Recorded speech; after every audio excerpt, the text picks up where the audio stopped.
Apple officially sent out media invites for WWDC 2026 today, which means we're now locked in and the countdown is officially on, though this is one of those rare times with an Apple event where we have confirmations of things much more in advance because technically WWDC was announced a few weeks ago, maybe a month or two ago, but now we actually have the media invites that tell you the date and information for the keynote, which we knew was going to be on Monday, June 8th, and it starts at 10 a.m. Pacific, which has happened like this for pretty much every year. It's at Apple Park, and select journalists and content creators officially got their invites earlier today. And as always with Apple, the invite itself for events is usually kind of half the story because Apple tends to drop little hints in the artwork. So let's actually take a look at this graphic for a second. People have been reading into it, and this image was actually used during that official WWDC announcement that happened weeks to a few months ago.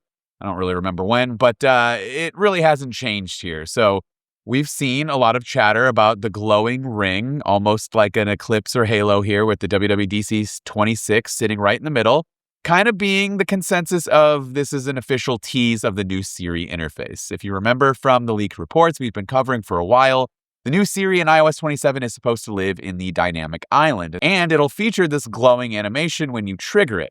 Bloomberg specifically mentioned a glowing cursor and a search or ask prompt in the dynamic island, and this invite graphic with that warm, multicolored glow surrounding the dark center looks an awful lot like what that could be in practice. Some people are also saying this is the new Siri orb. Others are calling it the Siri glow, and honestly, when you compare it to the current Siri animation we have today, it's an evolution, it's a next step. Apple has done this kind of thing before where the keynote artwork ends up being a direct visual reference to kind of the main headline feature or theme of the event. So I wouldn't be shocked if this glow was kind of pointing at Siri, but it also could mean nothing. So of course, let me know in the comments down below what you think. Is this nothing? Is this something? Of course, I would love to hear from you. Now, if you've been following my recent videos, you already know Siri is the big story this year. So let's do a quick recap of what we know, what we could see with iOS 27. After years of broken promises and delays, Apple is finally rebuilding it from the ground up. The project is reportedly codenamed Campos internally, and Apple is essentially turning Siri into a full-on AI chatbot that could finally compete with ChatGPT, Claude, and Gemini. We're talking web search and image generation, document analysis, file uploads, the works. And what's wild is Apple is reportedly powering this with a custom model built in collaboration with Google's Gemini team, comparable to Gemini 3, running on Google servers using tensor processing units because Apple just doesn't have the infrastructure yet to kind of handle the chatbot queries at the scale of its user base. And we have confirmation from Google a few months ago that this was actually going to happen. On the interface side, this new Siri lives in the dynamic island, like I talked about earlier. You trigger it, you get that pill-shaped animation up top. Your responses come up as transparent cards. And if you swipe on the card, it opens a full conversation mode that looks a lot like an iMessage thread, for example.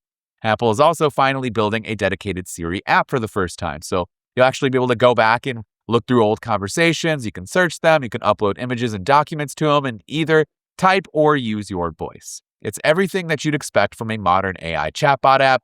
Nothing new, but when it comes to Siri, that's pretty new for us because we just haven't had it. There's also a new system-wide search experience coming. Swipe down from the top of any screen like you would right now, and you get a new search or ask bar right in the dynamic island. It's basically a smarter spotlight that ties into the new Siri brain. And here's the interesting part. You can long press that bar and pick a different chatbot to talk to instead, like ChatGPT or Gemini. That ties into another report that Apple is going to let users set third-party AI services as the default for things like writing tools and image playground. So Apple is really opening things up beyond just the ChatGPT integration that we've had since iOS 18. Beyond all the chatbot stuff, Siri's also finally getting all the original Apple Intelligence features that were promised back at WWDC 2024. Personal context, where Siri actually uses data on your device to answer questions, on-screen awareness, and the ability to handle multiple commands in one query.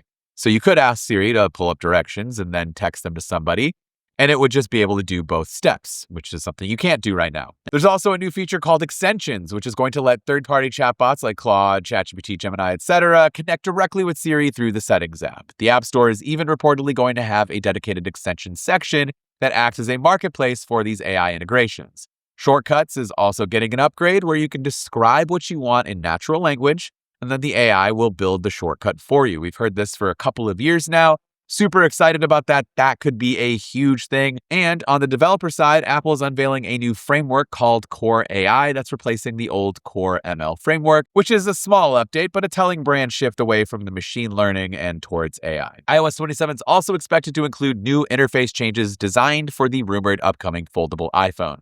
5.5-inch outer display, 7.8-inch inner display when you unfold it. And outside of all of those new features, the rest of iOS 27 is reportedly going to be a snow leopard style update focused on bug fixes and performance, which honestly, after iOS 26, a lot of people really need them and want them, and it's welcomed. So that's where we stand. Invites are out. The date has been locked for a while, but now it's officially out and inviting the rest of the media and the content creators out there that are going to be attending. We can see what Apple has been cooking up after all of the delays and all the missed targets. This really does feel like a huge moment. Hopefully, Apple can deliver. So, what do you think Apple's invite graphic is teasing? Is it the new Siri, or are they just hinting at anything, or is it just something random? Let me know down in the comments below. If you enjoyed this video, of course, hit that like button, subscribe so you don't miss any of the WWDC coverage that we have coming. And as usual, thank you so much for watching, and I look forward to seeing you around in the next video.